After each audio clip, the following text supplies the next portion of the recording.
Hi guys, Miss Hathaway here. I missed you guys, so I thought that we would do a little video and talk about data. I told you last week that this was an important topic and I wanted to revisit it. And I noticed some people struggled a little bit with what some of these terms that we talked about last week meant. So I want to run through this with you.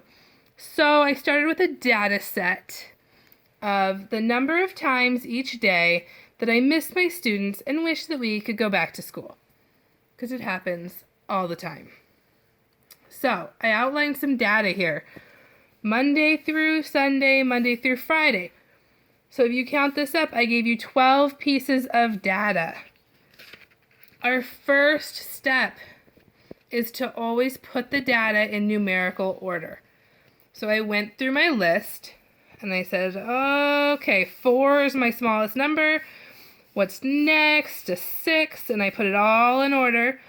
And at the end, you want to double check. 1, 2, 3, 4, 5, 6, 7, 8, 9, 10, 11, 12. I needed 12 pieces of data. I've rewritten 12. I didn't miss anything. All right. So here is some of the vocabulary from last week that we talked about. Median is one of the first things that we can look at when we look at these data sets. So I'm going to look at this data and I need to find the middle. Median means middle. So if I have 12 pieces of data, I know that means I have 6 in the top half and 6 in the bottom half. So I'm going to come here and put a line right in the middle. In this case, it's even. 1, 2, 3, 4, 5, 6. 1, 2, 3, 4, 5, 6. So in this case, what is in the middle of 10 and 10? Well, how about 10? So what happens if those aren't the same number? If this was 8 and 10, then my median is still in the middle between 8 and 10, and it would be 9. Okay, so you take whatever these two numbers are, you find the average of them. We're going to talk about mean in a minute, but what that means is what's the average, what's in the middle of them. Okay, so now when I'm looking at my data, my next piece of data I want to look at are the quartiles. What's a quartile? Well, what is quartile, quarter? It means cutting the data into 4 pieces. So you can see I cut the data in half.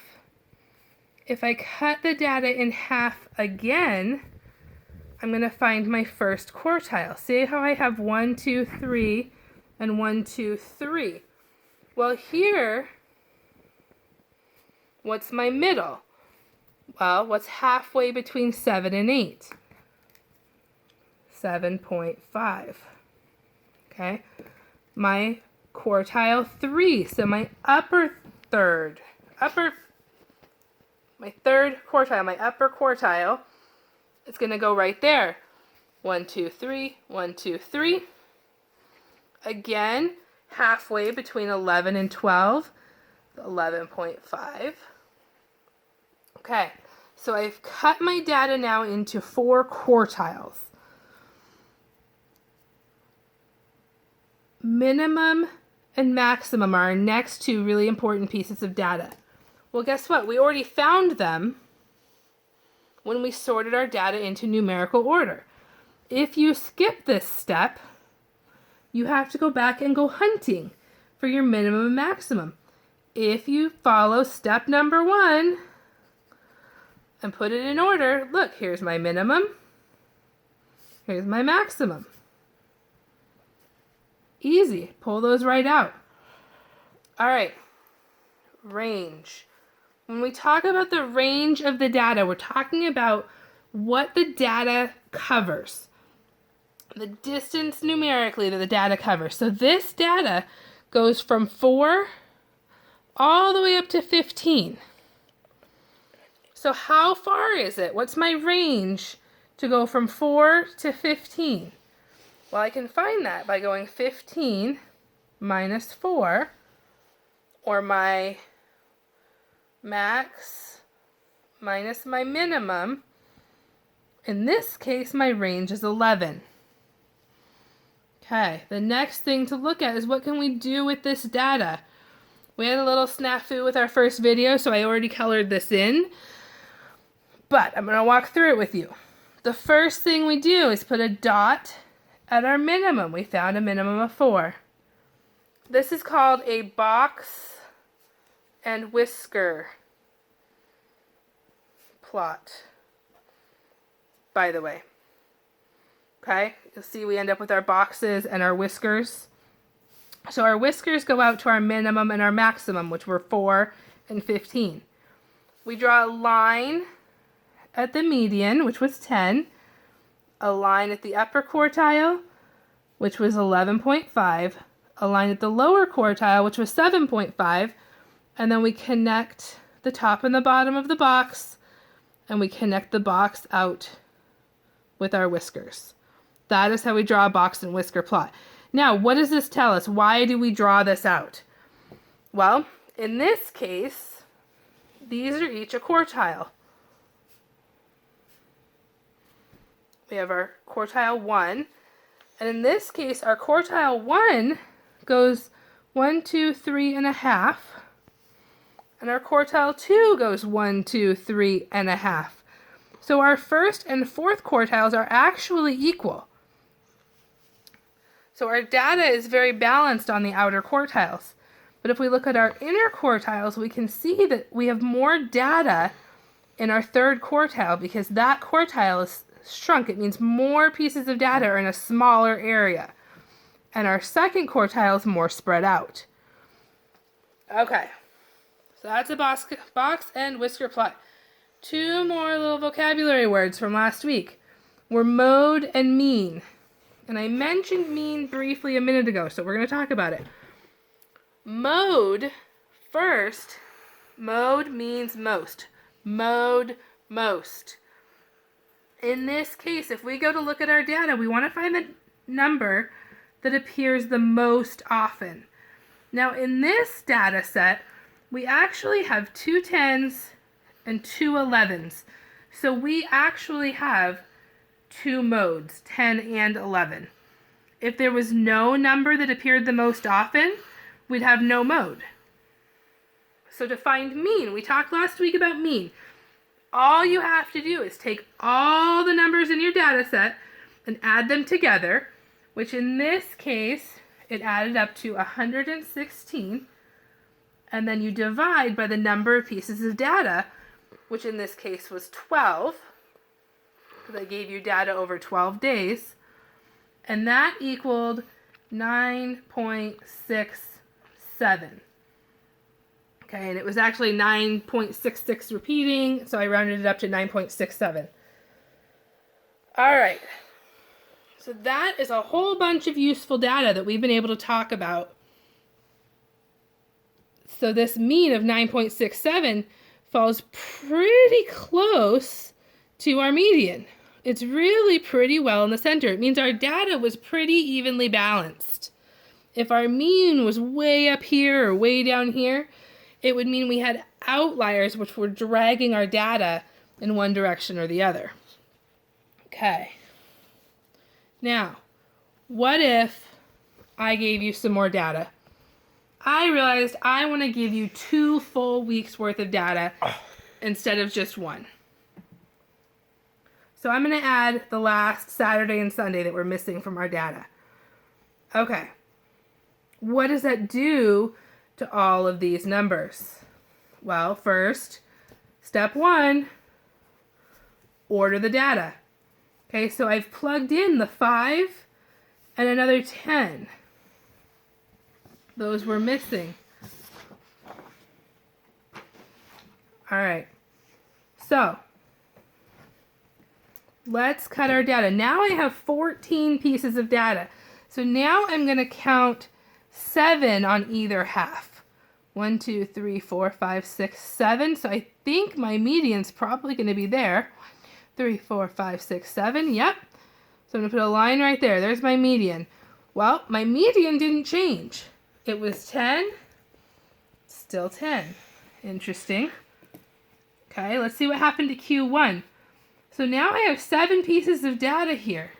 So I actually have a first quartile that's part of my data. There's no line to draw in the middle.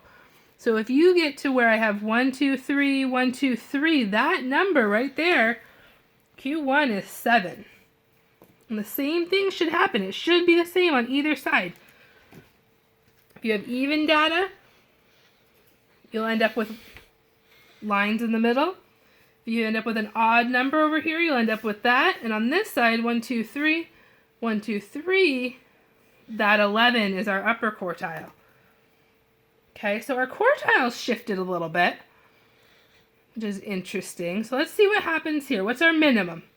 Well, our minimum didn't change. I didn't add any number that was lower than 4.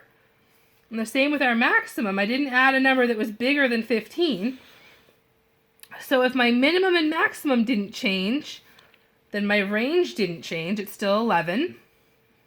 Now, let's see. My mode before was 10 and 11. But what happened here? Now I have an actual singular mode. If I look at my data, this number 10 appears 3 times. So now I have a mode of just 10. The mean of my data, let's see what happened. My mean before was 9.67. And I added a number that was close to that and a number that was pretty far away. So let's see what happens. If we add these up now, we end up with 131. And we're going to divide that now by 14 because I've added 2 pieces of data. So now I have 14 pieces of data. And that equals 9.36. Well, what happened? I added a piece of data that was well below my mean, so it lowered my mean. I went down about 1/3 of a percent, or 1/3 of a point. So, here's my box and whisker plot again. My median, still 10. My minimum is still 4. Maximum is still 15. My quartile 1 now shifted. It's down to 7.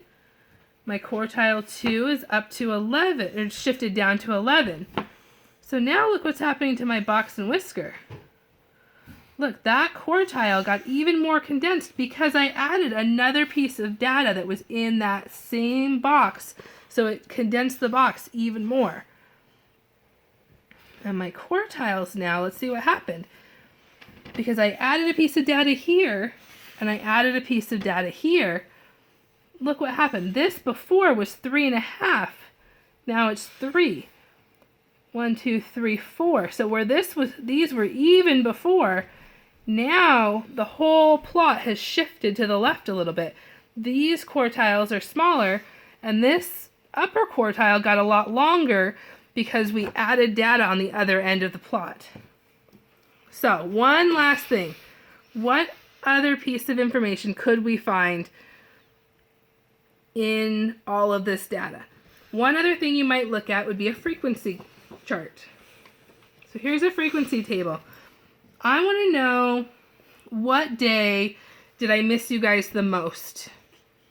Let's see. So if I go up here and I look at Monday, on Mondays, I missed you guys 22 times. On Tuesdays, 21. Wednesdays was 21. Thursdays, 23. 18, 9, and 14. So, right? This is interesting because I could see maybe during the week when we would have been at school, I missed you guys an awful lot more than I did on the weekends. Because, you know, weekends are pretty nice to have, school or no school. So I might look at this data and say, what days were the hardest? What days did I miss you guys the most? Thursdays. So that is an overview of data and analysis, and I'm going to attach some worksheets. I want you guys to work on this week. If you need any help, reach out to me. I'm happy to Zoom with you guys. I would love to see your faces, and I'm here if you need any help.